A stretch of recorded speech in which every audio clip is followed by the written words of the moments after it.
Bonjour à tous, c'est Pierre-Marie, bienvenue dans un nouvel épisode de French by Ear, Fransugo no Kikitori, le podcast qui vous aide à attraper le français avec l'oreille.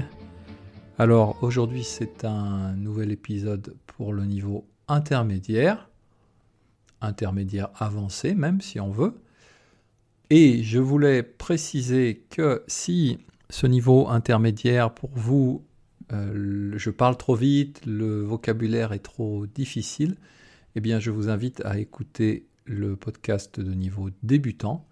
Alors débutant, en fait, ça veut dire quelqu'un qui au moins a déjà acquis le niveau A1. Donc plutôt des gens qui sont en train de travailler sur du matériel, sur des méthodes niveau A2, au moins. Pourquoi je dis ça aussi ? Parce que en fait, le plus souvent, je vais parler du même thème dans le podcast débutant et dans le podcast intermédiaire. Donc si l'intermédiaire est trop difficile, vous pouvez commencer par le débutant et ensuite, si le thème vous intéresse, essayez d'écouter le même podcast, le même thème, niveau intermédiaire, le niveau au-dessus. Alors, aujourd'hui, de quoi je parle ? Le titre de ce podcast, c'est « Il était temps que je rentre ». Alors, il était temps que je rentre où ? Eh bien sûr, à la maison. Et la maison, c'est ici, à Tokyo, au Japon.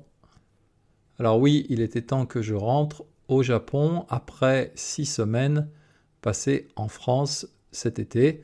En général, j'essaye de fuir Tokyo au mois d'août parce que, ma foi, la chaleur estivale à Tokyo, associée à l'humidité qui est très forte, bien sûr, en été, c'est un peu difficile pour moi. Donc, en général, au mois d'août, je fuis le Japon et je vais en France. Alors, pourquoi est-ce qu'il était temps que je rentre au Japon après ces 6 semaines en France ? Eh bien, parce que j'ai un peu grossi en France. En tout cas, c'est l'impression que j'avais quand je suis arrivé à Tokyo. Donc une des premières choses que j'ai faites en arrivant au Japon, en arrivant chez moi, ça a été de monter sur la balance. Donc monter sur la balance, pour quoi faire ? Eh bien pour mesurer mon poids et en fait l'étendue des dégâts, parce que j'avais bien cette impression d'avoir grossi, mais je ne savais pas si j'avais pris 1 kg ou 2 kg pendant ces vacances. Donc je suis monté sur la balance un peu en fermant les yeux, comme par exemple avoir un accident ou quand on fait quelque chose un peu dangereux, peut-être dans un parc d'attractions quand vous êtes sur les montagnes russes. Il y a toujours un moment où on a très peur et là on ferme les yeux. Eh bien c'est un peu comme ça que je suis monté sur ma balance parce que j'avais un peu peur du résultat. Alors je suis monté, j'ai fermé les yeux et puis bon, au bout d'un moment il faut quand même affronter la réalité. Donc j'ai ouvert un œil et j'ai regardé le cadran de ma balance et ça m'a un peu étonné le chiffre que j'ai vu. Donc j'ai ouvert un deuxième œil. Malheureusement, le deuxième œil a confirmé l'information du premier œil. Je me suis frotté les deux yeux en disant peut-être que ça va m'aider. Mais ça non plus, ça n'a pas eu d'effet positif. Malheureusement, le chiffre était bien là, 88 kg. Sachant que quand je suis parti en France, eh bien, je pesais 84 kg. Le calcul est vite fait. En 6 semaines, j'ai pris 4 kg pendant mon séjour en France. Alors, c'est un peu toujours le cas, hein, bien sûr. À chaque fois que je vais en France, je prends un peu de poids. Mais 4 kg, quand même, là, c'est, je pense, mon record. Donc, je ne sais pas si c'est un record dont on peut être fier, probablement pas. Mais en tout cas, c'est ce qui s'est passé et je voulais un peu donner quelques explications possibles. Pourquoi ? Comment est-ce possible comme ça de prendre 4 kilos en si peu de temps ? Eh bien d'abord, la première explication, la première raison que tout le monde connaît déjà si vous étudiez le français, si vous êtes déjà allé en France, bien sûr, vous savez, la cuisine française est une cuisine excellente, bien sûr, mais elle est aussi un peu riche. Pas mal de beurre, pas mal de crème, on mange des desserts et puis on fait des repas avec apéritif, entrée, plat, fromage, dessert, café avec peut-être aussi un petit bout de chocolat pour aller bien ensemble. Donc tout ça, ça fait un peu beaucoup de calories à la fin de la journée. Deuxième explication, eh bien, je suis gourmand. Ça, c'est un fait indéniable. Je suis gourmand et peut-être vous savez, vous connaissez cette expression, quand on parle de gens gourmands, on peut souvent avoir deux types de personnes. Donc il y a les personnes qui ont ce qu'on appelle un bec sucré. Donc un bec, hein, comme vous savez sûrement, c'est la bouche, pour faire simple, c'est la bouche des oiseaux. Donc il y a des personnes qui ont un bec sucré. Donc un bec sucré, qu'est-ce que ça veut dire ? Si j'ai un bec sucré, ça veut dire que j'aime les desserts particulièrement, hein, tout ce qui va être tous les aliments avec beaucoup de sucre. Donc évidemment, on pense au dessert. Et l'autre type de personnes, eh bien, c'est assez naturel, c'est les personnes qui ont un bec salé. Alors avoir un bec salé, c'est peut-être des gens qui préfèrent finalement tout ce qu'on mange avant le dessert. Donc ça peut être les salades, mais plutôt on pense plutôt aux choses comme la charcuterie, peut-être les viandes en sauce, etc. Le fromage, bien sûr aussi.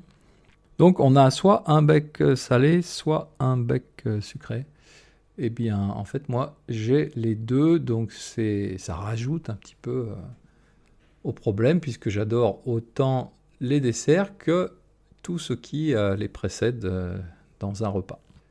Et je pense que je n'ai pas seulement deux becs, un salé, un sucré, mais je crois que j'ai aussi deux estomacs, un pour le salé et un pour le sucré. Donc, du coup, eh bien, j'ai une certaine capacité à manger beaucoup. Et puis, il y a un autre facteur, troisième facteur important, et c'est que je ne vais en France qu'une fois par an. Et donc, à cette occasion, je rencontre beaucoup de personnes, des amis, de la famille. Et en fait, je ne les rencontre donc qu'une fois par an, je ne les rencontre qu'à cette occasion.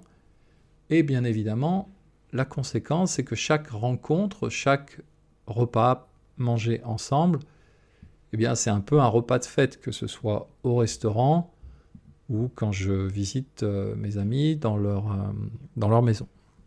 Et là, bien sûr, c'est un peu difficile de dire non. C'est un peu difficile de dire non, excuse-moi, mais je suis au régime là en ce moment, tu comprends ? Ah non, vraiment, je suis désolé, mais là, je ne vais pas pouvoir profiter de cet excellent pâté en croûte que tu as acheté chez ton petit boucher, ou je ne vais pas pouvoir reprendre du poulet rôti avec des pommes de terre rissolées. Ah non, finalement, je ne vais pas prendre du fromage. Là, je vois, tu as préparé un bon petit plateau de fromage avec du comté, du camembert, tous mes fromages préférés. Mais en fait, tu aurais pas plutôt un yaourt à 0% de matière grasse ?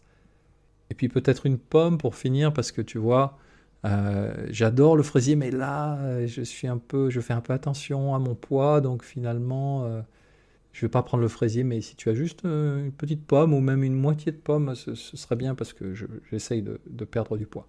Non, ça c'est impossible, c'est absolument impossible. Nous sommes français, et donc le plaisir de la rencontre, c'est un peu le plaisir aussi d'être à table, de partager une bonne cuisine, en buvant en plus du bon vin, ce qui n'améliore pas la situation au niveau du poids et de la balance. Voilà, c'est un peu, je pense, un esprit français. Bon, peut-être pas seulement français d'ailleurs, hein. Il y a sûrement beaucoup d'autres pays qui sont un peu comme ça. Je pense notamment à nos voisins italiens ou espagnols. Mais il y a vraiment cette culture de la table et de se faire plaisir. Donc tout ça explique comment j'ai pu prendre 4 kilos. Mais j'avais un peu anticipé ce problème, puisque avant de partir, dans les semaines qui avaient précédé mon départ en France, j'avais quand même fait un petit régime qui m'avait permis de perdre justement à peu près la même chose, 3-4 kilos. Mais le problème, c'est que pour perdre 4 kilos, il faut Il faut peut-être environ 4-5 mois. En tout cas, pour moi, c'est mon rythme.